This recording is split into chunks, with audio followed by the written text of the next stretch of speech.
Sasa tunakwenda kuomba na maombi yetu yanahusu anga linalokuhusu ulimwengu wa roho wewe kibinafsi. Ninakimbia haraka kuhusu shule hii ya mambo yanayohusu ulimwengu wa roho, kwa sababu watu wengi wana kanuni moja tu ya uumbaji ambayo inaendesha maisha yao, nayo ni kanuni ya mwilini. Lakini kumbe sio. Kanuni ya uumbaji inafafanua vizuri kwamba mtu ni roho, na ndipo kwa sababu mtu ni roho, basi mifumo hii ya ulimwengu wa roho inamuhusu.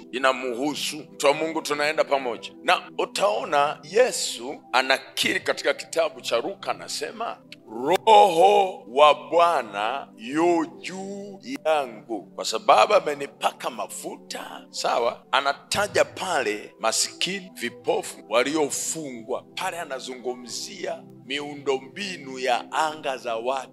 Mahali pengine katika kitabu cha Mathayo anasema wale waliokaa chini ya uvuli wa mauti. Wale waliokaa chini ya uvuli wa mauti. Kwa nini anga za rohoni za watu? Ndio maana unaona hata Biblia inasema Yesu akaongozwa na Roho, kwa sababu jambo hilo linahusu anga za watu. Akaongozwa na Roho. Alipoongozwa na Roho Mtakatifu, akiwa na siku zake 40, ndipo akiwa katika mfumo huo wa Roho anahojiana na Shetani. Shetani anamwambia mambo yafuatayo. Anamwambia, mimi ndiye ambaye nimeshika enzi na miliki na fahari ninayo iko mkononi mwangu. Muelewe, yale mazungumzo yalikuwa sio mazungumzo katika mwili. Wanahojiana katika roho. Anasema, wewe Yesu, wewe unataka anga za watu duniani hapa uwafungue. Mimi nimezishika, nina fahari yote. Afu Biblia inasema akamwonyesha miliki zote na fahari yake. Naona, lakini alikuwa katika roho, kwa sababu hilo jambo linahusu anga za watu, ulimwengu wa roho. Nimekuambia msingi huu ya kwamba mashindano yako wewe katika maisha yako hayako kwenye mwili wako, yako kwenye anga lako la rohoni. Vita yako iko hapo. Utasingizia watu, utaanzisha ugomvi bure, lakini kuna kitu kinaendelea. Maisha ya mtu ni anga lake. Maisha ya mtu, kinachosema kwa jinsi ya mwili ndicho kinasema kwenye anga la huyo mtu rohoni. Bwana asifiwe. Kwa nini anasema roho yu juu? Nina mafuta maalum. Na anasema kabisa, anasema kuna vipofu wanatakiwa kufunguliwa. Na amewapofusha. Amewapofusha nani? Kuna masikini. Anasema kuna waliosetwa. Anasema kuna waliofungwa. Sasa niko katika roho. Roho yu juu yangu mimi, kwa sababu kazi hiyo inahusu anga za watu rohoni. Analiona hilo gereza kwa jinsi ya roho. Anauona huo upofu kwa jinsi ya roho, kwa sababu mwanadamu kinachomfanya awe na anga la kiroho, kanuni ya uumbaji. Nataka uelewe hiyo kitu mpaka ikukae. Kanuni ya uumbaji inadai wewe lazima una anga la rohoni, kwa sababu wewe ni roho. Na tumeona hapa makosa ambayo wanadamu wanafanya. Hawana mpango wa kufuatilia kinachoendelea kwenye anga. Hawana mpango. Na nikakwambia jana kwa mkazo kanisa, nikasema anga la mtu linaweza likatekwa. Anga la mtu linaweza likavamiwa. Ni anga ndiko ambako mashindano yanafanyika ya maisha ya mtu. Sijui kama naeleweka. Tunaelewana ndugu zangu? Vifungo vingi vya watu ni anga, ni maonezi. Ndio maana katika kitabu cha Matendo ya Mitume anasema pale, anasema kwa habari za Yesu, anamuelezea Yesu, anasema akiwa katika roho aliponya wote walioonewa na Ibilisi, aliwaponya. Unaona, maonezi. Ibilisi anaonea watu. Bwana asifiwe. Anasema binti wa Abrahamu huyu ambaye Shetani Shetani amemfunga kwa miaka 18 vifungo. Na ukiangalia Yesu kila alichofanya alihakikisha yuko katika roho, kwa sababu anashughulikia anga za watu, ulimwengu wa roho. Kwa hiyo maombi yetu awamu hii, Roho Mtakatifu anaugua kwa habari ya anga lako binafsi. Hatujaenda kwenye anga linalohusu familia, aina 3 za anga. Sasa hivi tuko kwenye anga lako. Tumeona lazima uwe na hekima ya kulisoma, ya kulielewa nini kinaendelea. Lazima uwe na hekima ya kulipalilia, lazima uwe na hekima ya kufuatilia, lazima uwe na ufahamu wa kulimiliki anga lako na kulikontrol na kuhakikisha ya kwamba kuna Mungu kwa kiwango cha kutosha. Usiliache anga lako likawa kame, likawa jangwa, limepauka. Anga we unalo, upende usipende unalo, uamini usiamini unalo. Ni kanuni ya uumbaji. Sasa wengi hawana hekima ya kusoma nini kinaendelea. Hawana malezi ya anga, usimamizi wa anga. Jana nitumia lugha nikasema, nyinyi wanadamu sikilizeni. Anga lako kwa jinsi ya roho linatakiwa huduma kama vile anayemwagilia bustani kila siku, anapalilia, anamwagilia every day. Anga lako rohoni ndiko mahali ambako maamuzi, mashindano yako yapo. Na nimekwambia adui wa kwenye anga lako ni mbaya zaidi kuliko unayemwona kwa macho, ni katili zaidi. Bwana asifiwe.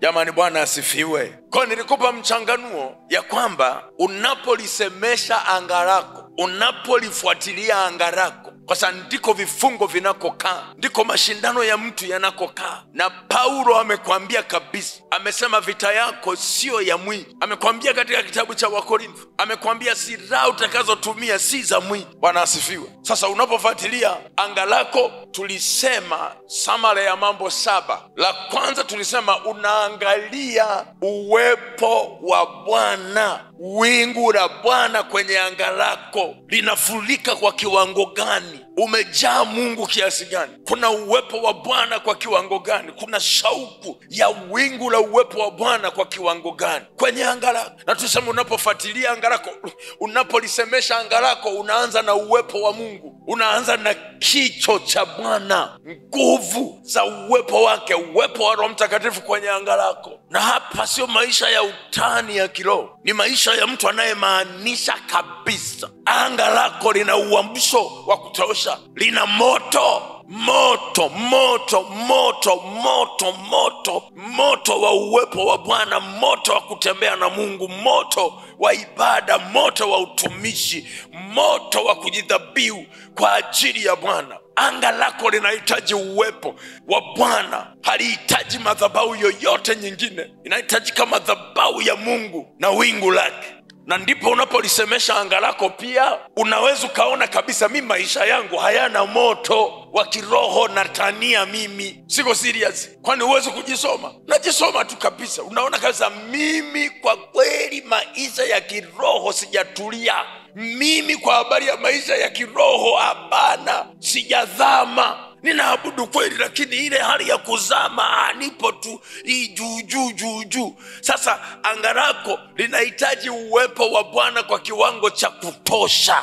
Unapolisemesha, unalisemesha katika wingu, unaita wingu. Na unaposhughulikia eneo hilo, utaona kuna mahali unahitaji toba, kuna mahali unahitaji kuomba rehema, kuna mahali Mungu alikimbia kwa sababu ya ujinga wako, kwa sababu ya mizaa yako kiroho, akaliacha anga lako. Kwa unapolisemesha anga lako, umo ndani unaambia Bwana, ninakutaka kabisa. Hakuna ninachofanya duniani bila uwepo wako. Hakuna nitakachoumba chini ya jua bila wingu lako. Hakuna mpenyo nitakaoupata bila msaada wako.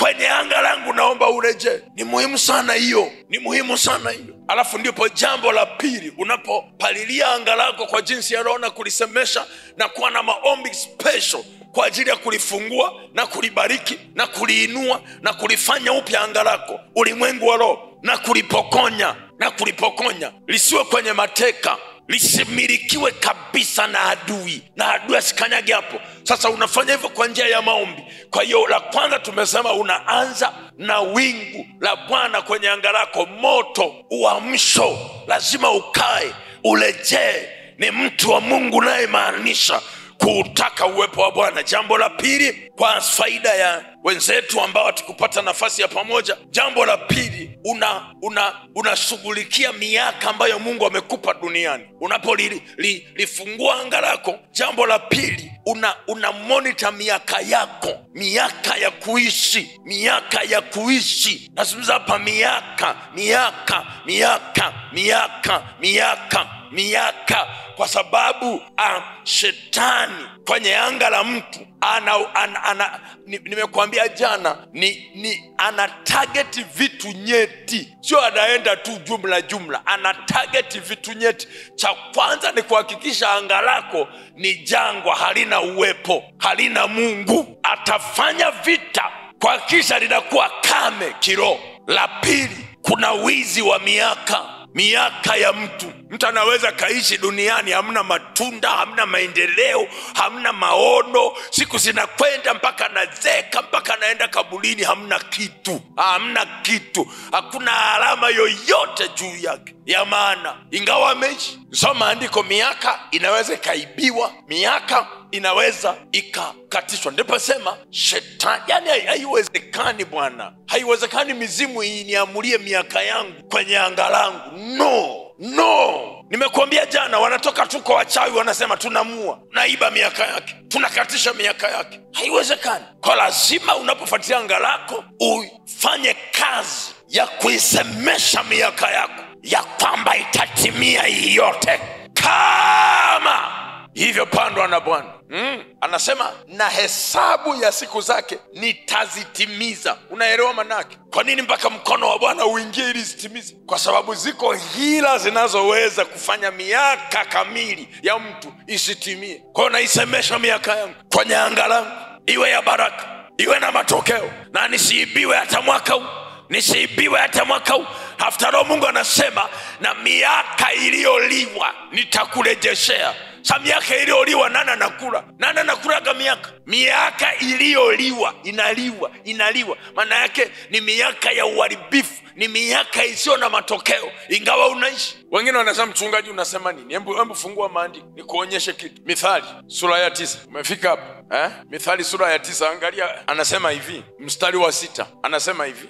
Amen. Anasema, naanza ule mstari wa 6, ni wa muhimu. Anasema hivi, atusaidia kuona kitu. Anasema, mkaripie mwenye hekima naye atakupenda, mwelimishe mwenye hekima naye atazidi kuwa na hekima, mfundishe mwenye haki naye atazidi kuwa na elimu. Kumcha Bwana ni mwanzo wa hekima, na kumjua mtakatifu ni ufahamu. Maana kwa msaada wangu siku zako zitazidishwa na miaka ya maisha yako itaongezwa. Angalia hii hadi miaka ya maisha yako, miaka ya maisha huwa inasemeshwa kwa neno la Bwana. Miaka unahitaji kufuatilia hii kitu unapolisemesha anga lako, ulimwengu wa roho. Anga lako, ya kwanza uwepo, la pili mtii kwa miaka, kwa sababu miaka yako ikikaa vibaya haina maana yoyote wewe duniani. Miaka yako ikikatishwa kabla ya muda wake, ndio maana ahadi nasema nitaitimiza. Unajua Simeoni aliambiwa hautakufa mpaka kuna kitu kimetokea, kimetimia. Aliambiwa kabisa. Anasema Roho Mtakatifu alimwambia, leta ajali ya bodaboda inagonga mwamba, leta kansa inapoteza muda. Miaka ile imehifadhiwa kwa ajili ya kitu. Sura ya 3 anasema hivi, mstari wa 1, mwanangu, usisahau sheria yangu, bali moyo wako uzishike amri zangu, maana zitakuongezea wingi. Angalia hapo, zitakuongezea wingi wa nini? Wa siku na miaka yako. Na anasema na miaka ya uzima na amani. Miaka ya uzima, siku na amani. Naiona hiyo miaka ya amani. Ni hame hapo. Ya 3, uchumi wako, hali yako ya kiuchumi. Unapofuatilia anga lako, hali yako ya kiuchumi jamani, yani mapato mapato yako, mali zako, ukuaji kwenye eneo la uchumi, je, pamedumaa, pamekufa kabisa, hapana uhai, au papo tu hivi? Na hizi ndizo ambazo target shetani akishughulika na anga la mtu anazipigia shabaha kabisa. Jambo la 4 tulisema, unaposhughulika na anga lako, ulimwengu wa roho, angalia kinachoendelea kwenye uwanja wa afya yako. Afya yako.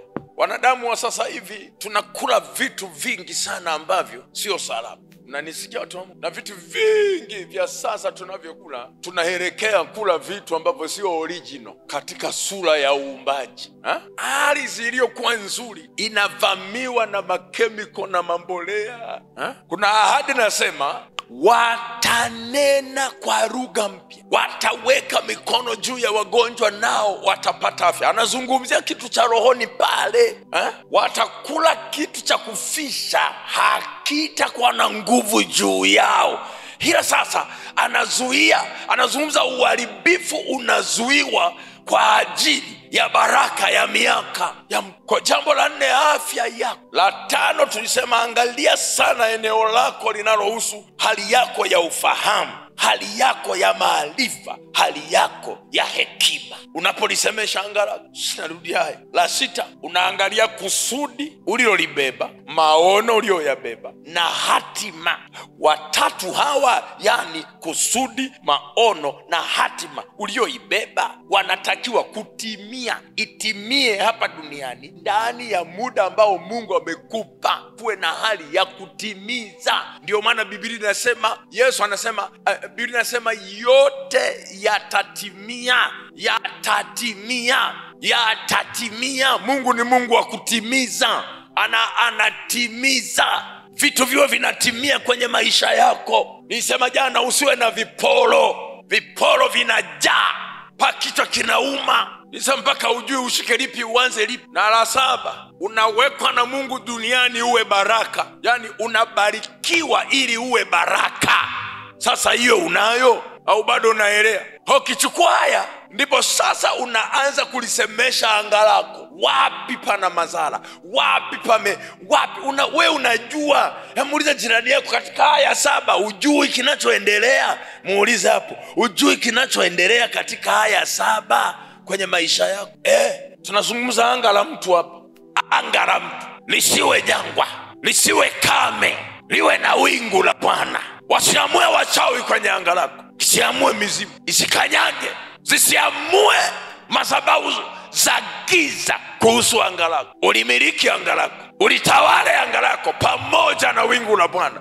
Uwe na amani na anga lako. Sasa naomba niseme kidogo kuhusu uchumi. Naomba hapa niseme kidogo. Uniazime masikio yako, kwa sababu tunaomba na tuko kwenye maombi. Uniazime masikio yako. Kwanza, unapoangalia maisha yako ya kiuchumi, ya kifedha, ya hazina zako, mali zako, baraka ya uchumi, wewe mtu wa Mungu, tunaona watu wakuu ambao Mungu aliwatumia walimiliki uchumi sana. Hawakuwa watu wadogo kwenye eneo hili, walikuwa watu wakuu. Abrahamu, mnasemaga Mungu wa Ibrahimu.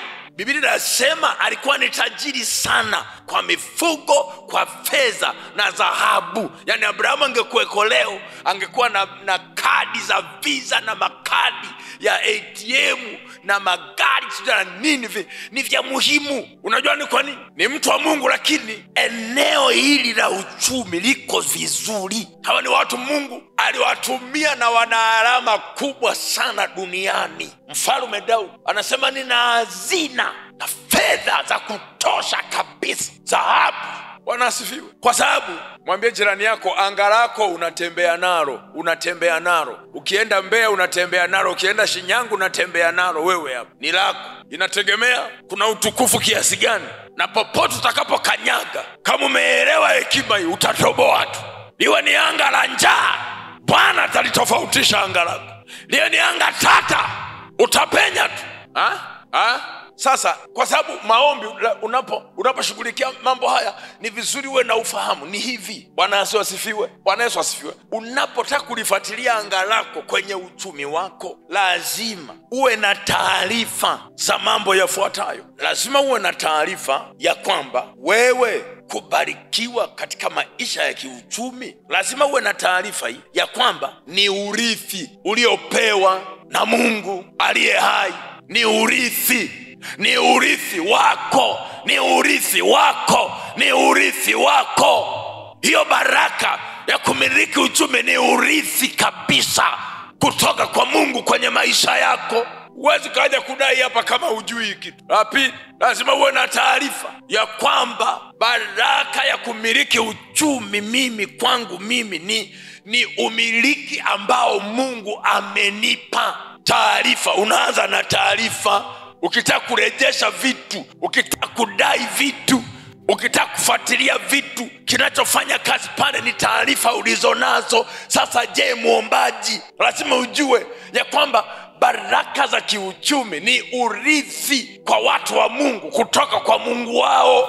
Ni urithi, amewarithisha wao, wanamiliki, ni umiliki. Na lazima ujue ya kwamba enzi yote ya dunia na fahari yake ni haki yako kuichukua kibibilia. Haleluya. Ni urithi. Lazima ujue unaposhughulika anga lako, unapotaka kulifungua anga lako kiuchumi, lazima kwanza ujue ni urithi ambao Mungu amefanya nini? Amekurithisha. Ni umiliki ambao Mungu amekumilikisha. Kwa nini? Kwa sababu msingi wa Biblia unasema na tufanye mtu kwa sura yetu, wakafanya nini? Wakatawale, zaeni mkaongezeke, mkaijaze nchi na kuitisha.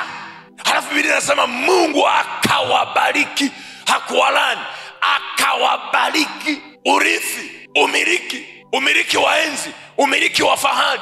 Ndio maana shetani alimnyolifia hivi Yesu, akamwambia enzi ninayo, fahari ninayo, umiliki ninao. Na alichokuwa anafanya Yesu, anataka ampokonye alafu avirudishe kwako. Anataka ampokonye shetani, avirudishe kwako sawa sawa na upendo wa Mungu aliye hai kwa watu wake. Anawarithisha. Kwa hiyo lazima ujue kwamba hii kitu ni urithi wangu, ni haki yangu, ni umiliki wangu kabisa. Sasa kwa nini? Mbona kama kuna mapambano? Mbona kama naibiwa? Mbona kama urithi umepokonywa? Mbona kama urithi umefichwa? Mbona kama umiliki umeharibiwa? Hapana, hii ni haki yangu, lazima irudi, lazima irudi, lazima nipate mpenyo. Ni urithi kutoka kwa Mungu, amenirithisha mimi baraka. Huwezi kudai kama ujui kwamba ni urithi. Utadaije? Lazima iumbike ndani yako ya kwamba ni urithi, nimerithishwa kwa upendo wa Mungu aliye hai. Amenipenda, amenirithisha. Nazungumza hapa uchumi, nazungumza uchumi. Muulize jirani yako, kwani sasa hivi wewe mpendwa, hazina yako ikoje? Muulize hapa, muulizane hapa, hazina yako ikoje? Jamani, naomba tuulizane, hazina yako ikoje? Sasa hivi hapa, hazina yako ikoje? Hazina yako ikoje? Hazina yako ikoje? Tunaiona inavyolia, inavyosuasua. Sasa iwezekani kitu ambacho ni urithi halafu kiwe na level dhaifu. Hapana, angalia maandiko basi. Jamani, angalia maandiko. Haleluya. Nizungumze kidogo juu ya urithi. Mithali 8:17 anasema, Mithali 8:17 anasema hivi, mstari wa Mithali 8 mstari wa 17 anasema hivi, na wapenda wale wanipendao. Mpende Mungu muombaji. Anasema na wapenda wale wanipendao, na wale wanitafutao kwa bidii watafanya nini? Wataniona. Anasema utajiri na heshima ziko kwangu. Kwenye wingu la Bwana utajiri na heshima ziko wapi? Kwake.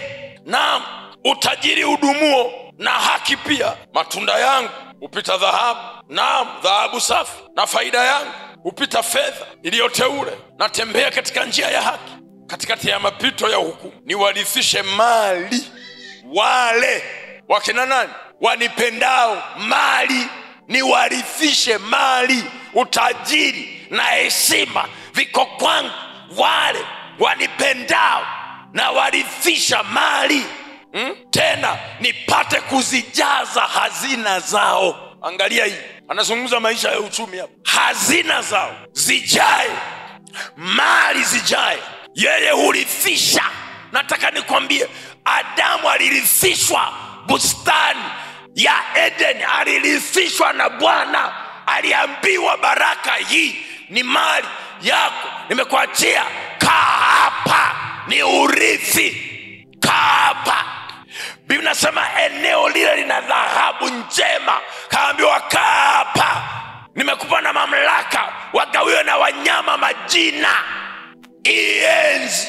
Ndio maana Shetani alipoipokonya, ilibidi Yesu aje arekebishe, ilibidi Yesu aje airekebishe ile baraka kwa ajili yako, kwa ajili yangu. Wapendwa, unapoanza kushughulika na uchumi tu, ingie kwenye kichwa chako ya kwamba uchumi kwangu ni urithi. Maono makubwa ya eneo la uchumi, kukua na kupanuka, ni urithi kibibilia. Anaeleza. Hebu angalia jamani, ushahidi wa maandiko huu ni mzuri. Hebu nikupitishe kwenye shule ya Joshua kidogo, ni uone Mungu anavyofanyaga mambo yake kuhusu hiyo kitu. Joshua sura ya 11, sura ya 11 anasema hivi.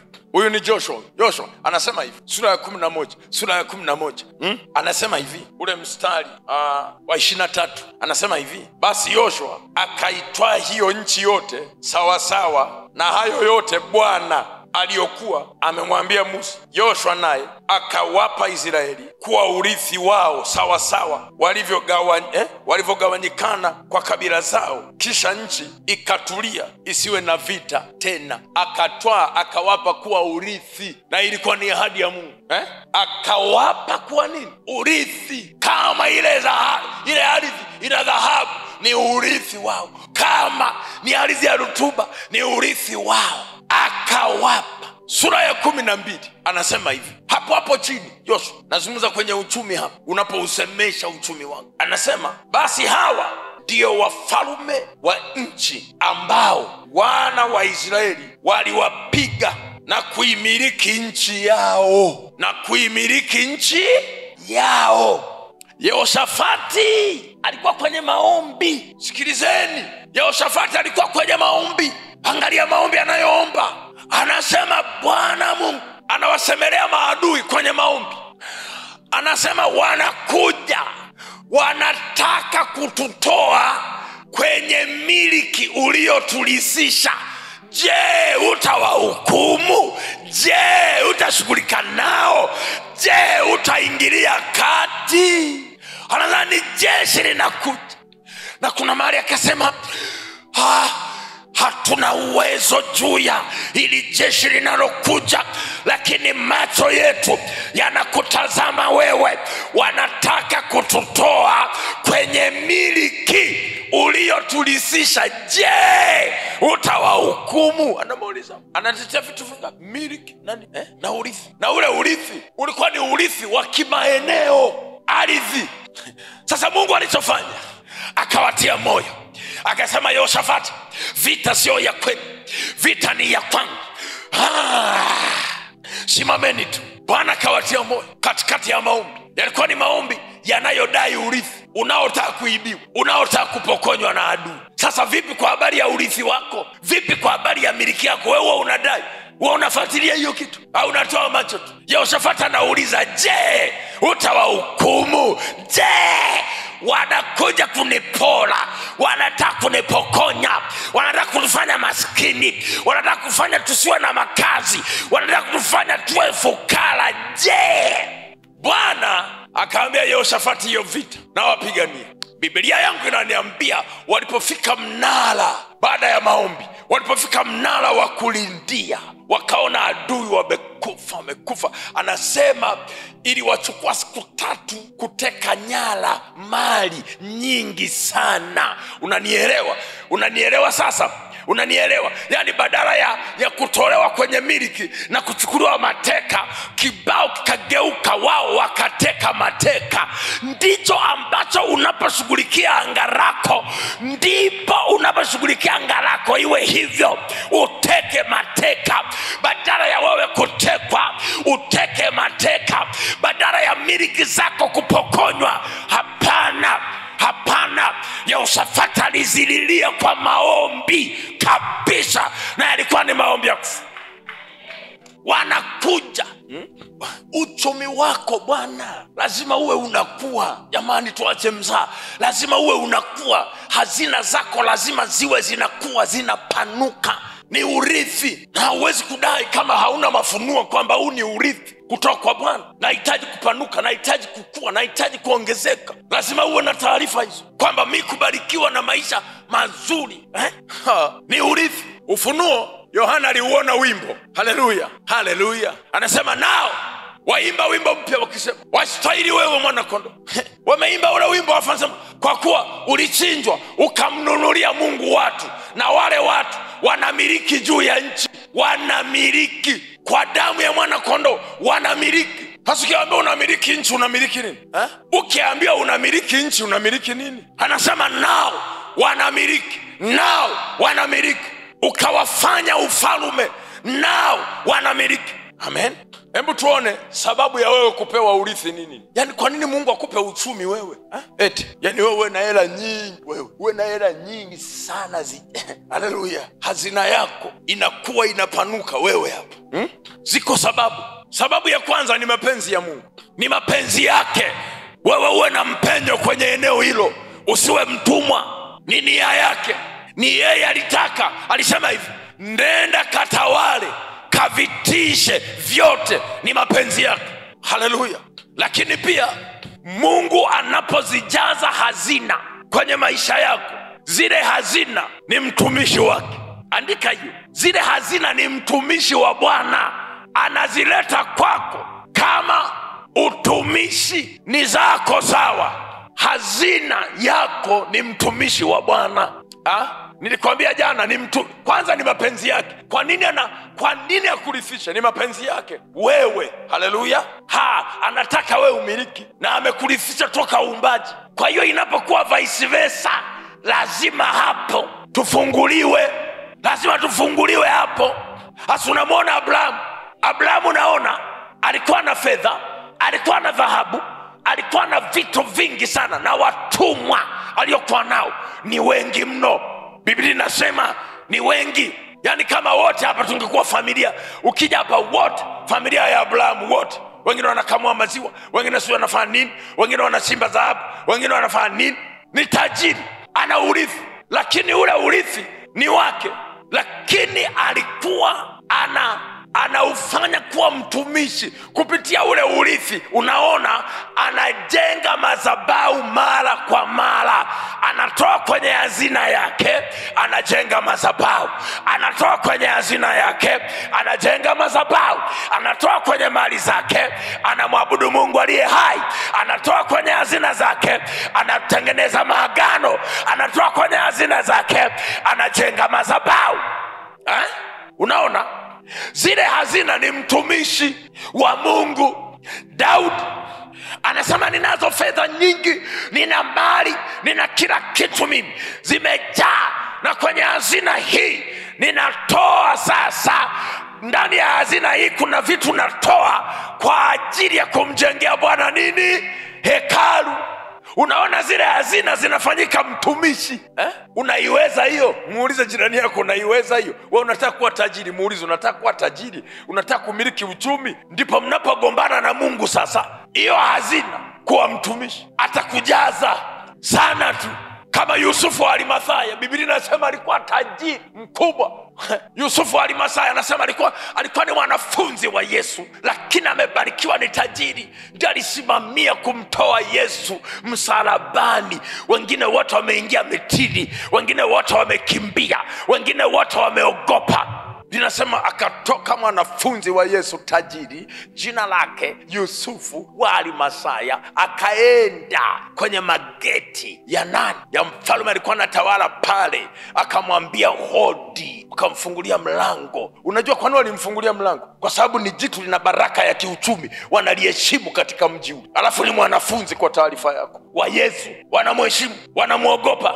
Sijui aliajiri vijana wangapi kwenye mji ule, sijui alikuwa anafanya biashara gani kwenye mji ule, lakini Biblia itosha tu kusema alikuwa ni tajiri. Watu wameingia mitini wote. Petro kaingia mitini, Yakobo mitini, wote mbio. katoka tajiri. Lakini Yusufu ni mwanafunzi wa Yesu kama ulivyo wewe, kama nilivyo mimi, yani kama ulivyo wewe mwanafunzi na keja. Akaenda sasa, mkubwa yule akamwambia, karibu. Vipi bwana, unafungua kiwanda tena? Sasa hapana, safari hii sio business, naomba mwili wa nani? Wa Yesu. Wakati huo, sikilizeni, itafakari picha. Wakati huo Yesu pale msalabani, kuna maiti 3 ziko pale, ziko 3, ya Yesu iko katikati, alafu amefanya hivi, ananing'inia pale. Sasa unaweza kaona baraka ya utajiri jinsi inavyoweza kufanyika baraka wakati wa jambo muhimu katika ufalme wa Mungu, kwa sababu Biblia inasema maskini hata kama na hekima wala pointi yake haisikilizwi, hata kama na jamani na naongea naye. Sasa Biblia anasema, ni Biblia inasema akaenda Yusufu, akaambia na timu yake, sema sasa jamani, ndiye aliyesimamia, mwe mnasoma maandiko, ndiye aliyemshusha Yesu msalabani, anasimamia pale. Chomoa misumari we, taratibu, chomoa taratibu. Angalia damu hizo zinatoka, futa ziba vizuri. Damu inatoka ubavuni huko, walichoma hapa. Angalia taji ya miba hiyo, toa. Ni Yusufu aliyefanya kazi hiyo, wengine wote wameingia mitini kwa sababu hawana ujasiri. Toa, katoa Yesu mpaka chini. Sasa tunafanyaje? Toa miba huu, toa misumari, toa. Haya, safisha, osha Yesu, muoshe, mweke vizuri. Yusufu huyo kutoka kwenye hazina zake, pangusa Yesu mafuta, michubuko, mweke vizuri. Chukua sahani nzuri za kisasa, nzuri kwa wakati ule, dhahabu. Tunaenda pamoja, kamviringisha, kamfunika. Halafu Yusufu huyo anambeba Yesu na timu yake, wanatembea, wamebeba, anaenda wapi? Kwenye maeneo yake, viwanja vyake. Haitaki umembeba Yesu, unaanza tena tumtafute serikali za mitaa, tunaomba tupe kipande pale. Saa ngapi? Analo eneo lake, ni tajiri, yani ana maeneo, business, amebarikiwa, ni mtu mkuu, analo eneo. Na Yesu amemtoa msalabani, amechomoa misumari, yeye mwenyewe huyo taji ya miba, mnanielewa? Amemwosha vizuri, amemfunika, anachukua mwili wa Yesu mwenyewe original, upeleka kwenye kiwanja chake. Jamani, kwenye kiwanja chake, Biblia inasema akamuingiza mle, akafunika vizuri. Kwa hiyo mnakokula pilau zenu hizo siku ya kushangilia Yesu amefufuka, ni alifufuka kwa Yusufu. Nakwambia, kwenye kiwanja cha nani? Cha Yusufu. Sio mnashangilia Pasaka hii tutakuwa na tamasha, Pasaka hii tutapika pilau na nunua nguo. Nakumbuka alifufuka. Alifufuka wapi? Kwenye kiwanja cha Yusufu. Uelewe. Sasa huyo mtu amebarikiwa kiasi gani? Na wauliza, ana baraka kiasi gani mtu aliyefanya kazi hiyo? Ana baraka kiasi gani? Ana baraka kiasi gani? Kwa hiyo tunaposema wewe kubarikiwa, wewe hapo kufunguliwa kiuchumi kabisa kwa namna isiyo ya kawaida, hazina zako zile, sawa, ni mtumishi wa Bwana. Ndio maana unamwona Yusufu, ndio maana unamwona Abrahamu, ndio maana unamwona Daudi, wana vitu kweli na hawakauki. Wale hawakauki. Kwa nini Mungu anakutajirisha wewe? Hiyo hazina ni kwa ajili ya utumishi wake, na haitakauka. Ukiwa na ufahamu, haitakauka, itakuwa inajaa, milango inafunguka, analeta tena, anazalisha tena, anabariki tena, anakuza tena, kwa sababu anajua unaufahamu kwamba hii kitu ni mkono wa utumishi kwa ajili ya ufalme wake. Kwa umakini, unapotaka kufungua uchumi kwenye anga lako, uelewe sababu. Amina. Sababu nyingine ni hivi, yani wewe unapofunguliwa katika uchumi kwa kiwango kikubwa, Mungu ni njia ya Mungu kutukuzwa. Mniambie hapa, toka lini Mungu anatukuzwa kwenye uchafu? Anatukuzwa kwenye fahari. Kwenye nini? Kwenye fahari. Hazina yako inapopanuka, Mungu anatukuzwa.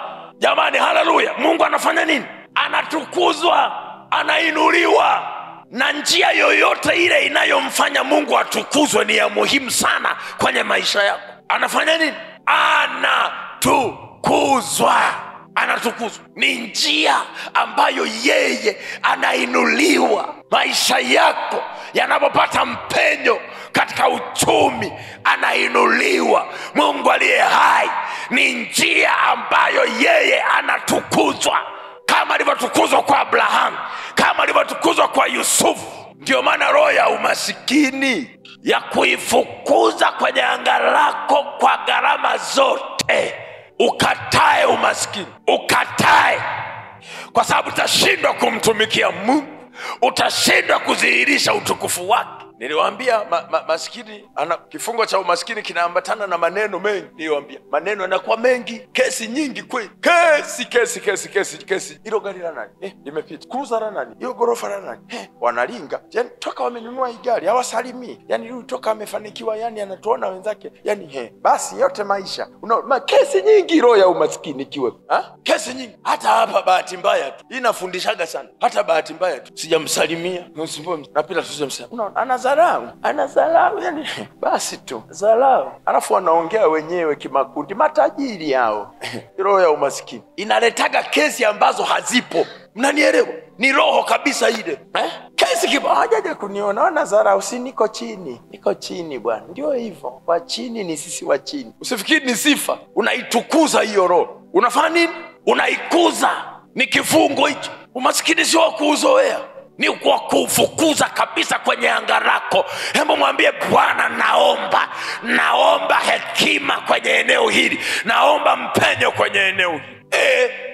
Kanisa, amina. Ni njia Mungu anatukuzwa. Kama alivyotukuzwa kwa Abrahamu, kama alivyotukuzwa kwa nani? Kwa Yusufu. Wewe Yusufu alikuwa mtu mdogo. Danieli alikuwa mtu mdogo. Walikuwa ni watu. Hazina zao si haba, lakini ni watu wa Mungu. Maombi wanayajua, kuabudu wanajua, kumtafuta Mungu wanajua, kumtumikia wanajua, kumuinua wanajua, kusimamisha maagano naye wanajua, lakini baraka ya uchumi imetulia. Kwa nini Mungu kwa sababu ya kuimarisha agano. Amesema kabisa, ili alifanya imara agano, agano. Unakuwa tajiri kwa sababu ya agano aliloapa. Utabarikiwa uzao wako, utabarikiwa wanaonitumikia, watabarikiwa watumishi wangu, watabarikiwa, watamiliki, watatawala, watakuwa juu, watamiliki. Ili aliimarishe agano. Sababu nyingine, kuthibitisha uaminifu wake kwa ahadi zake. Kwa sababu ni ahadi zake wewe ubarikiwe, ni ahadi zake wewe uinuliwe, ni ahadi zake, ni urithi wake. Amesema ataumimina kwenye maisha yako. Kwa ili authibitishe uaminifu wake, anafungua milango. Haleluya. Sababu nyingine, kwa ajili ya injili. Anasema wahubirije wasipopelekwa. Wahubirije wasipopelekwa. Sasa umebarikiwa, una hazina zako. Anasema Costa itailipia yote kwenda na kurudi. Nendeni. Unaona, unayo hazina, lakini kama hazina za kusuasua. Angalia penye roho maskini. Mnaanza kwanza changizo la miezi 6. Yaani mnataka kutuma Costa ya injili, mnaanza changizo. Na tudaftari. Wewe ulisema ngapi? 5,000. Wewe 5,000. Wewe 10,000. Na maombi juu ya kufunga. Jamani, Mungu afungua milango. Mungu, lakini yani, na ndio maana kwa watakatifu injili spidi inaenda hafifu. Kwa sababu gani? Uchumi. Yani jambo la kufanya mtu mmoja, mnafanya watu 300. Jambo la kufanya huyu tu anamaliza. Mnaenda kwenye injili. Mko wangapi? Tuko 60. Haya, 20 Costa moja, Costa 3. Mafuta hayo, nendeni. Unaona, anatoa kwenye hazina, amebarikiwa. Umeona? Na unaona kabisa kwamba watakatifu wakiwa chini kiuchumi, hata injili inasumbua kuipeleka. Ni kweli? Mnabaki tu na tubakuli tule twa zamani tule, tunakoroma, unakashika hivi. Okoka. Wakati watu sasa hivi wana vifaa. Vijana tu wadogo, muziki anafunga lijukwaa hapo, milioni 300 budget, analifunga hapo, mataa yanawaka, yanamimina hapo, vijana wanawaka hivyo, wanashangaa. Magari yamepaki hapo. Angalia nyimbo anayo baby. Yani nyimbo anayoimba tu baby. Mekumisi baby. Napenda baby. Amefunga, watu wamejaa wanafanya hivi. Angalia mkutano wa injili. Unatia huruma. Mnanisikia? Yani dunia jamaa huyu anafanya kitu chake hapa. Televisheni zote amelipia. Wiki hiyo msikose. Mpaka singeli inapata watu sasa hivi kuliko kanisa. Funga ni jukwaa kubwa, mji mzima unawaka moto. Wanakesha. Lakini angalia kanisa, kaspika Wamejikongoja, wamepiga tumbao hapo, ya sadaka, ya sadaka, anakuita, wanapita tu. Kwa nini? Jamani amina, jamani amina. Bwana Yesu asifiwe. Jamani amina. Hata vitu vyetu vinafanyika kwa udhaifu. Mnisikilize, vinafanyika kwa nini? Kwa udhaifu. Mkutano wa injili kwa udhaifu, jukwaa udhaifu, vyombo kwa udhaifu, mifumo ya mawasiliano kwa udhaifu. Lakini wewe umebarikiwa wewe. Sawa? Amina. Haleluya. Haleluya. Mnakaa hapa mnabisha sasa matangazo. Tuprinti tu ya nani ya 200,000 budget. Sasa watu sasa hivi kwenda kupeleka kitu chako kwa watu wengi wakuelewe, equipment, vifaa. Angalia miradi mingi ya watakatifu, miradi mingi, miradi ya ujenzi, miradi mbalimbali. Inafanyika kwa mbinde. Inafanyika lakini mgogoro. Alafu uione hiyo hali ni ya kawaida. Sio ya kawaida. Urithi wako ukauchukue katika jina la Yesu kwenye eneo la uchumi. Urithi wako ukauchukue huko ulikofichwa huko. Injili inaenda mbele. Kazi za Mungu zinafanyika kwa haraka, kwa spidi, kwa sababu watu wamebarikiwa. Uchumi sio issue. Sio issue. Haleluya. Haleluya. Jamani haleluya. Jamani haleluya watakatifu. Haleluya. Haleluya. Haleluya. Haleluya. Kwa hiyo Mungu anataka kuinua wewe kwa ajili ya injili. Wewe ni mkono unaopeleka kwa ajili ya upanuzi wa ufalme wake. Bwana asifiwe. Bwana asifiwe. Kwa hiyo unapousemesha uchumi kwenye anga lako, lazima uwe na taarifa kwamba ni urithi Mungu amekupa. Lakini pia lazima ujue unapousemesha ni kwa sababu gani. Kwa nini Mungu akuinua? Kwa nini Mungu sasa hivi wewe akutofautishe? Sasa hivi akutofautishe. Kuna mwingine akionja kidogo tu kiburi. Akiongeza kidogo tu anaacha wokovu. Na nisikia mtu wa Mungu. Bwana Yesu asifiwe. Bwana Yesu asifiwe. Jamani haleluya. Fungu la kwanza ni urithi. Lazima ufahamu hiyo. Unaposemesha anga lako ulimwengu wa roho na kufukuza hila za umaskini, lazima uelewe hiyo. Ya pili, lazima uelewe hivi, Mungu unanipa mimi, unaniinua mimi kiuchumi kwa sababu gani? Ziko sababu. Mungu anataka kutukuza. Kwa mfano, katika Isaya anasema hivi, nitaenda mbele yako, nitakupa hazina zilizo gizani na mali zilizofichwa mimi nitakupa wewe, ili watu ili wajue ya kwamba mimi ndimi Bwana. Unaona sasa, anafungua milango ili afanye nini? Ajitukuze. Anasema nitakupa hazina zilizofichwa za gizani, nitavunja mapingo ya chuma, na mali zilizofichwa nitakupa wewe, ili ifahamike kwamba mimi ndiye Mungu. Kwa anakupa kwa sababu zipo. Au jamani haleluya. Jamani haleluya. Haleluya. Ndio anasema utakapojenga nyumba nzuri na kukaa, sio nyumba tu nzuri na nini, na kukaa, na fedha yako itakapoongezeka, dhahabu yako, anataja kabisa, dhahabu yako itakapoongezeka. Usije ukasema ni nguvu zako, ni mkono wangu mimi, naiboresha hiyo kwa ajili ya agano. Anatoa sababu. Anatoa sababu. Nyumba nzuri, ukala na kushiba. Haleluya. Haleluya. Haleluya. Jamani haleluya. Kwa hiyo kwanza ni urithi kutoka kwa Bwana, lazima ujue hiyo, kwa sababu kwenye anga ambalo lina umaskini mkubwa, wale watu wanazoeshwa kwamba baraka ya kiuchumi sio usehemu yao, sio urithi wao. Wanazoeshwa kabisa kiufahamu. Wanazoeshwa. Yani unazoeshwa umaskini, na unazoeshwa kwamba wewe haustahili na hauwezi kumiliki uchumi. Unapewa hali ya kuzoeshwa. Inageuka ule umaskini unakuwa kama mira. Hatu waambiwa wewe bwana unaweza. Saa wapi wewe? Sasa imegeuka, imekuwa ni mila. Ndio maana ni muhimu sana uanze na taarifa kwamba mimi kubarikiwa kwenye eneo la uchumi ni urithi kutoka kwa Mungu, ni mapenzi yake. Taarifa nilizoaminishwa kwamba mimi ni maskini kwa miaka mingi, anga langu ni maskini kwa miaka mingi, hapana, kumbe ni mapenzi yake. Na ziko sababu za mimi kubarikiwa kabisa, hazina zijae. Ziko sababu kwa nini aniletee, kwa nini aniinue. Na nielewa mtu wa Mungu. Jamani, haleluya. Haleluya. Haleluya.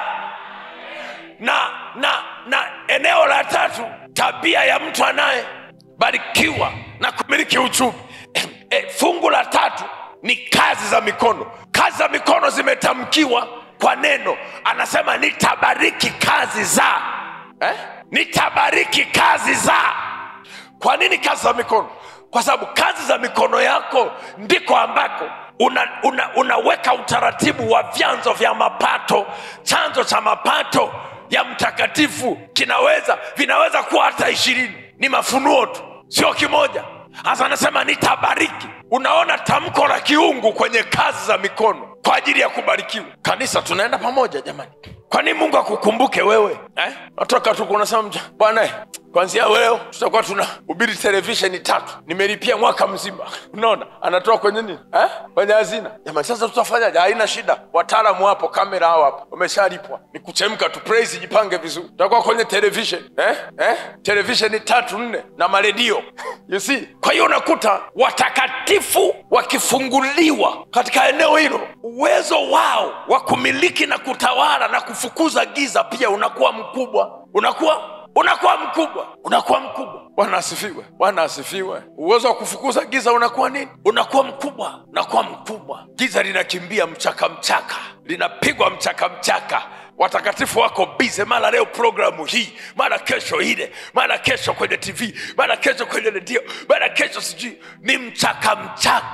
Yaani fedha sio issue, uchumi sio issue. Amina jamani, amina. Haleluya. Kwa hiyo unapousemesha uchumi wako ujue unausemesha katika ufahamu. Amen. Alafu ndio yanafuata mambo. Kwa mfano, uvivu unaotajwa kwenye Biblia sio uvivu wa kawaida. Anasema mvivu ana visingizio. Anasema kuna baridi, kuna simba, siendi. Sio wa kawaida. Anasema ni uvivu ambao unaleta umasikini.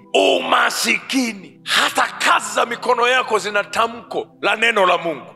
Nitabariki kazi za mikono yako, nitazikuza. Anasema zinatakiwa kukua. Hebu nyosha mkono, mwambie Bwana, kazi za mikono yangu zinatakiwa kubarikiwa. Kumbe zinatakiwa kubarikiwa kazi za mikono yangu. Hebu sema, jisemeshe, kumbe zinatakiwa kubarikiwa. Kumbe natakiwa kuendelea kukua kabisa. Natakiwa kuendelea kukua. Nikianzisha kazi ile inatakiwa iwe ina baraka, inakuwa, inapanuka, inaongezeka. Sio inadumaa, sio narudi nyuma tena, sio naanza tena, nafufuka, naacha, nafufuka, naacha, miaka inaenda, naacha tena, najaribu. Hapana, kuna tamko la baraka kwenye kazi za mikono yako. Lipo tamko hilo, lazima lifanye kazi, na lazima upige kelele kwamba Bwana, yatokee mabadiliko makubwa kwenye kazi za mikono yangu.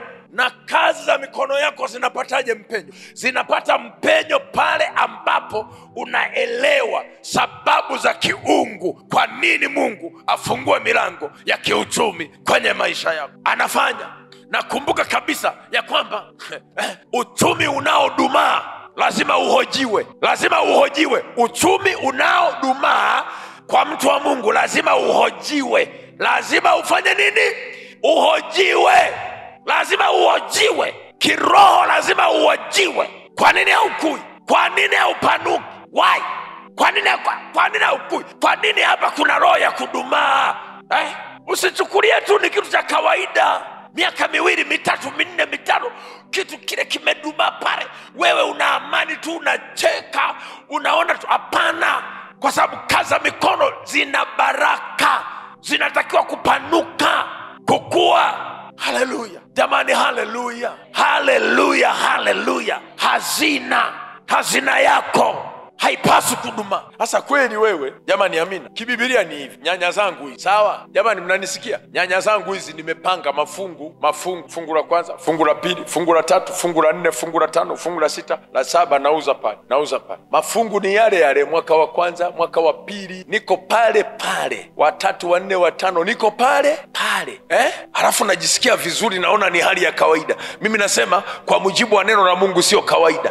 Inatakiwa zile nyanya zihame kutoka kuwa nyanya kuwa utukufu mwingine, na hapo kutoka utukufu mwingine kwenda mwingine.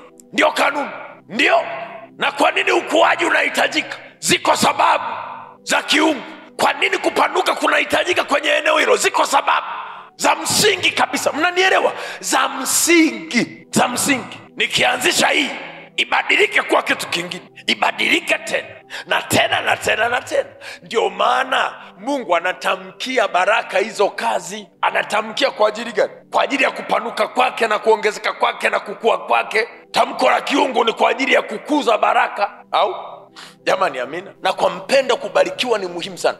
Mtakatifu kukua kiuchumi ni muhimu sana sana. Wala hiyo ishu sio ya kufanya mzaha nayo, kwa sababu kwanza ndani yake ina kutimiza kazi za Mungu kwa haraka, au kwa nini? Kwa haraka.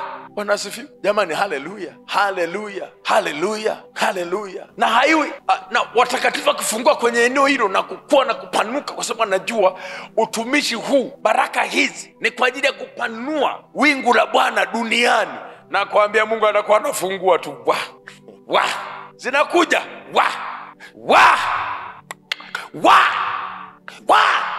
Amen, amen. Na wapendwa, Bwana wewe uangaliaga wapendwa. Nitatoa milioni 10, utasikia kelele unapiga, baraka zinaenda kwake huyo jamaa. Wewe upati hata senti na vigeregere vyako hivi, upati. Unashangilia baraka zinazoenda kwa tatoa milioni 3.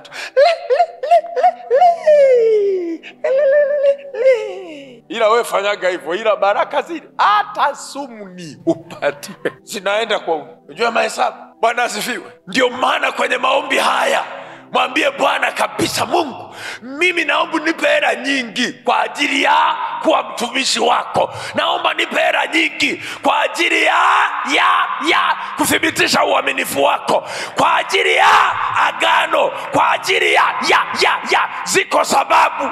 Haudai tu ufunguliwe kiuchumi. Mesa nikifanikiwa mimi watakoma. We, sababu gani? Watanyoka, tajua.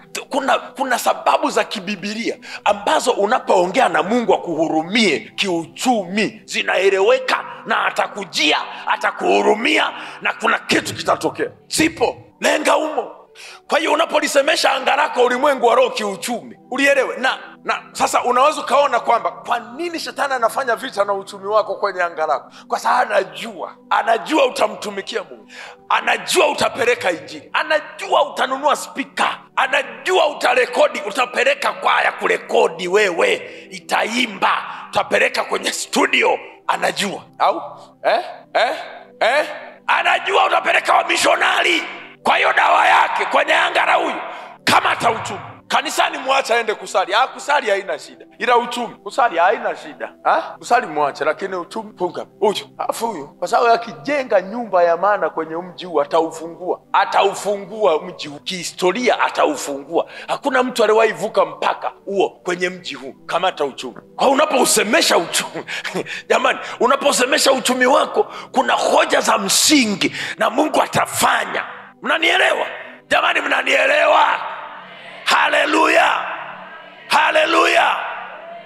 Na ndio maana kuna mahali panaweza kuwa na nyumba zimechakaa, lakini akitokea mtu akajenga nyumba nzuri kwenye eneo lile, anavuta wengine, wanahamia, wanakuja. Sasa kuna nyumba kule zimejengwa, unakuta mji wote. Sasa kuna vitu watu wa Mungu wakivishika huwa vinapasua ngome.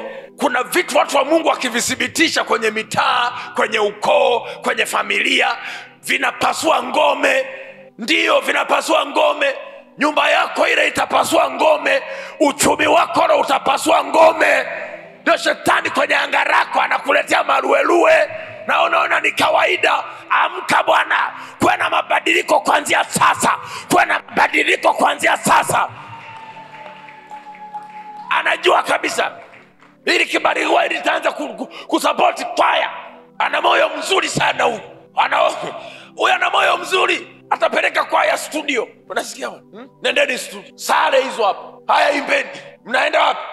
Tumealikwa Morogoro. Haya Costa hiyo hapo. Hata huyu ana moyo mzuri huyu. Roho yake huyu kwenye injili huyu. Sasa tufanyeje? Tight huko. Tight. Taiti. Mnanisikia watu wa Mungu? Ndio maana wewe uchumi wako mliokoka usiutriti kikawaida kawaida. Lazima ujue namna ya kuulea pia ulimwengu wa roho. Mshangilie Bwana. Usiutriti kikawaida, kwa sababu hela yako, uchumi wako una kitu tofauti na mtu mwingine wa kawaida. Wakati mwingine uweze, kwa nini mimi na vita kwenye eneo hili? Kwa sababu hela yako wewe sio ya kawaida. Ina uungu ndani. Ina maagano ndani. Haleluya, ina maagano ndani. Anajua huyu bwana akifunguka huyu afa na moyo mzuri. Familia yao tumeifunga, ataanza kusomesha wadogo zake, ataanza kusomesha, kuwapeleka shule international, kuvunja roho. Kule nyumbani kwao atabadilisha nyumba ya bati, toa majani, weka. Sasa huyu bwana huyu vamia anga lake, funga. Kwa hiyo uelewe kabisa kwamba, ujue kwamba hiyo kitu ni muhimu sana. Fedha yako, uchumi wako ni unique, ni tofauti na wanadamu wengine. Mshangilie Bwana, ni tofauti na wanadamu wengine. Haleluya, haleluya, haleluya, haleluya. Bwana kuinue safari hii. Bwana kuinue safari hii kwenye kila ambacho unawaza kufanya, kwenye miradi unayowaza kuanzisha, kwenye maono unayowaza kuiuisha, kukatokea kitu kisicho cha kawaida. Bwana akakuongoza katika njia ya kunyoka. Mshangilie Bwana, akuongoza katika njia ya Embo mlioajiriwa naomba msimame niwaone. Waajiriwa wote. Hebu simameni tu niwaone watu wazuri wa Mungu. Amina. Waajiriwa punga mkono hewani. Pungeni mkono basi jamani. Mnatoka nyumbani saa ngapi? Saa 10. Mnarudi saa ngapi? Saa 1, saa 3, saa 4. Mnarudi saa ngapi? Hiyo ni kila kasoro Juma. Alafu unasubiri mwisho wa? Unasubiri mwisho wa? Unaenda nayo hiyo mpaka umri wa kustaafu. Alafu kisha staafu ndio unaanza sasa nitakuwa nafanya nini? Wewe nianzishe mabanda ya ngoja nianzishe kilimo cha muda huo. Ndio maana lazima mfikirie wote waajiriwa kwa kule nyuma. Ndio maana lazima mfikirie hivi asubuhi mpaka jioni, kila siku miaka inakwenda. Kuna siku nitaachana nao hao watu. Kuna siku watasema Bwana sasa hivi umechoka. Lazima uanze kuwaza hivi ndio ile ulizoea kwenda asubuhi unaanza kuangalia TV nyumbani na pressure zinakuja, maana ulizoea kila mwezi naingia. Sasa haingii tena na umri umekwenda na walikuzoesha kila mwezi. Ndio maana kuna watu wakati wanajaza fomu za kustaafu wanaliaga na machozi. Tunawaza sasa nafungua mabanda ya kuku, unaanza kubeba pumba pale nanunua na kakeri. Wewe katika umri huu amkeni, zifikirieni nyakati zinazokuja kiuchumi. Zifikirieni nyakati zinazokuja Mshangilie Bwana kwa makofi. Wakati unayafanya hayo, hebu twende tukamuombe Mungu. Na nataka niwaombe kabisa, sitani. Nataka niwaombe nyinyi waajiriwa, nyinyi akili kubwa kuliko ajira ulionayo. Simama tukaombe. Nyosha mkono wako. Tuna dakika chache. Hebu sema Bwana Yesu, katika siku ya 10 ninanyenyekea chini ya usimamizi wako. Ninanyenyekea chini ya neema yako. Nanyenyekea chini ya uwepo wako. Nanyenyekea Bwana, ninapolisemesha anga langu limwengu wa roho, ninanyenyekea. Ninaliinua jina lako Bwana. Ninalibariki jina lako Bwana. Ninasema asante Bwana.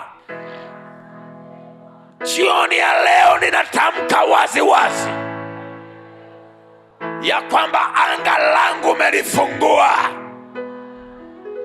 Jioni ya leo ninatamka wazi anga langu umelitetea. Jioni ya leo ninatamka wazi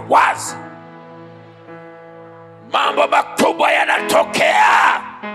Mambo makubwa yanatokea. Mambo makubwa yanatokea. Uwepo wako unarejea kwenye anga langu Bwana. Moto unarejea. Moto unarejea. Ukame unaondoka. Piga kelele, ukame unaondoka.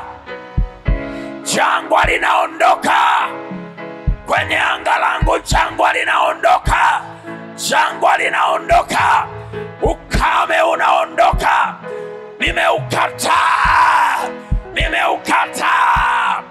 Vijito vya maji vinatokea, maji yanabobojika, maji ya uzima yanabobojika.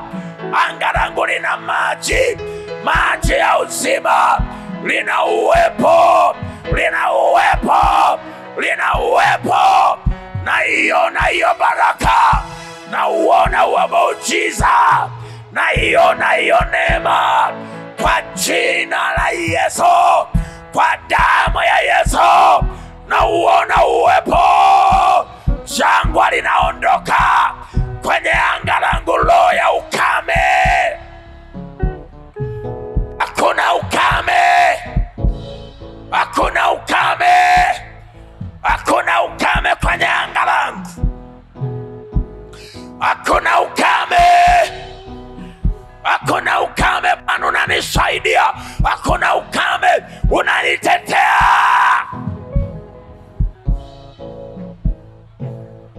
Nakubariki Bwana, nakubariki Bwana. Ninapolitazama anga langu, naiangalia miaka yangu, naiangalia miaka yangu, naiangalia miaka yangu. Haitaliwa, ninakataa, ninakataa. Haitaliwa miaka yangu, haitaliwa, haitaliwa, haitaliwa. Na uangalia uchumi wangu, na uangalia unaufanyia nafasi, unaufanyia nafasi, unaufanyia nafasi. Milango mipya inafunguka. Bwana, Bwana, unanitoa, unanitoa, unanitoa kwenye mateso, unanitoa kwenye vifungo. Bwana, ninapolisemesha anga langu, naiangalia na afya yangu, naangalia kusudi nililolibeba. Anga langu yatatimia yote,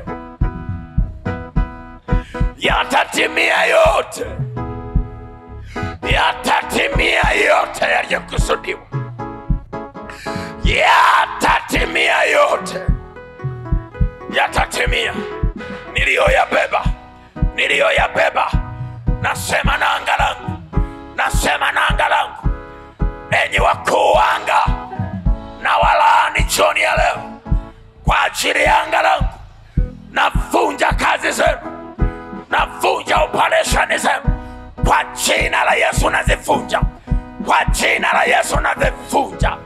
Anga langu litachaka, na wakatalia, na wakatalia, na wakatalia. Inaamuliwa baraka, inaamuliwa baraka, inaamuliwa baraka, inaamuliwa baraka, inaamuliwa baraka, inaamuliwa baraka, inaamuliwa leo, inaamuliwa leo, yaamuliwa kwenye anga langu.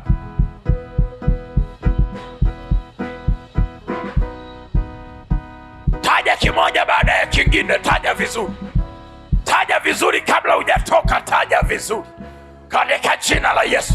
Lisemeshe tu. Ni vita hiyo, si ndio eneo la mashindano yako? Ndio eneo la mashindano yako. Koma, koma. Bwana na afanye njia, Bwana na afanye njia. Lazima ukue, lazima ukue, lazima upanuke, lazima uongezeke. Bwana na afanye njia. Usiwe kikawaida kawaida, usiwe kikawaida kawaida. Akili yako na iuishwe. Litetee hilo anga, litetee hilo anga, libariki hilo anga, litakase hilo anga. Kwenye uchumi wako, kwenye afya yako, angalia miaka inavyoenda. Funguka, na iwe neema juu yako, na iwe neema juu yako, na iwe neema juu yako, iwe neema juu yako, iwe neema juu yako, iwe neema juu yako, iwe neema juu yako. Yawe mabadiliko juu yako, yawe mabadiliko, yawe mabadiliko, yawe mabadiliko, yawe mabadiliko, yawe mabadiliko. Funguka ufahamu, funguka maarifa, yawe mabadiliko. Funguka hekima, yawe mabadiliko, yawe mabadiliko. Ninazo sababu za kueleza kwa mpendo. Asante Yesu. Asante Yesu. Asante Yesu. Napiga kelele kwa habari ya anga langu. Napiga kelele. Napiga kelele. Nalifungua. Nalitakasa. Nalitabiria. Nalitabiria. Naliinua. Naona rehema. Naona rehema. Rehema za Bwana. Naona hekima. Naona hekima. Ananihurumia. Ananitokea. Ananifungua. Ananiwezesha. Nafahamishwa wataliyofichwa kwenye anga langu. Nafahamishwa. Nafahamishwa. Yafunuliwa yote. Yafunuliwa yote. Yafunuliwa yote. Yafunuliwa yote. Yafunuliwa yote. Sijui kama unajua unasema na roho fulani. Hebu maandisha. Sijui kama unajua unasema na falume kwenye anga lako. Sijui kama unajua unasema na falume. Ziondoe. Ziondoe kwa mamlaka. Omba kwa mamlaka. Omba kwa mamlaka. Omba kwa mamlaka. Tamka kwa mamlaka. Tamka kwa mamlaka. Yatatokea mabadiliko tu. Yatatokea mabadiliko tu. Kwa habari ya anga langu. Kwa habari ya anga langu. Kwa habari ya anga langu. Bwana ameshuka. Bwana ameshuka. Omba kwa mamlaka. Omba kwa mamlaka. Taja jina lipitalo majina yote. Taja damu ya Yesu inayonena mema. Taja uweza wake. Taja mamlaka yake. Usiombe kikawaida unaposhughulika na anga. Lazima uwe mbabe. Lazima uwe mbabe. Omba, omba, omba, omba, omba, omba, omba. Hali iliyodumaa kwa muda mrefu iondoke, iondoke, iondoke, iondoke, na yaje mabadiliko makubwa, na uje ushuhuda, mambo yawe yanatimia, kusudi maono yawe yanatimia kwa jina la Yesu. Kwa jina la Yesu na kusemesha malango ya anga langu, na kubariki na kufungua katika jina la Yesu, na kubariki wewe. Omba kwa mamlaka. Omba kwa mamlaka. Omba kwa mamlaka.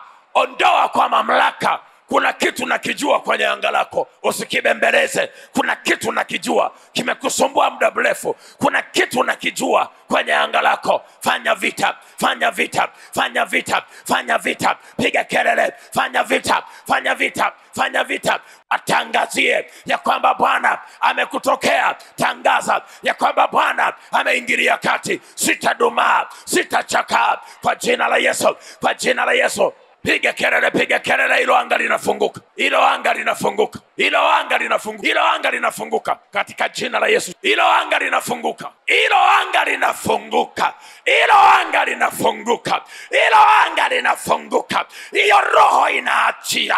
Hiyo roho inaachia. Imejichimia muda mrefu. Inaachia. Inaachia. Kwa kuwa Bwana ni moto. Kwa kuwa Bwana ni moto. Kwa kuwa Bwana ni moto. Kwa kuwa Bwana ni moto. Ni moto, ni moto, ni moto, ni moto, ni moto, ni moto, ni moto, ni moto, ni moto. Hamchangangania anga langu. Ni moto, ni moto. Nasema nanyi falume za kuzimu. Ni moto, ni moto, ni moto. Unawaka. Ni moto, ni moto, ni moto, ni moto, ni moto. Safari hii mabadiliko makubwa yanatokea kila eneo la maisha. Ni moto, ni moto. Halitakuwa jangwa. Ninakataa. Halitakauka. Piga kelele, piga kelele. Lakatama ya tabarabana. Lakatama tabatabarabana.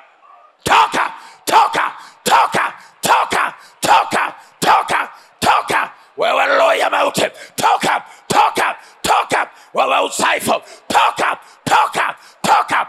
Moto, moto, moto, moto. Toka, toka, toka, toka.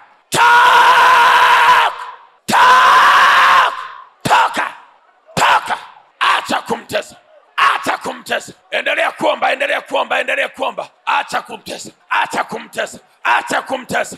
Huyo binti acha kumtesa. Huyo mwanamke acha kumtesa. Hiyo nyumba acha kuitesa. Huyo kijana acha kumtesa. Toka, toka. Na waondoa kwa jina la Yesu.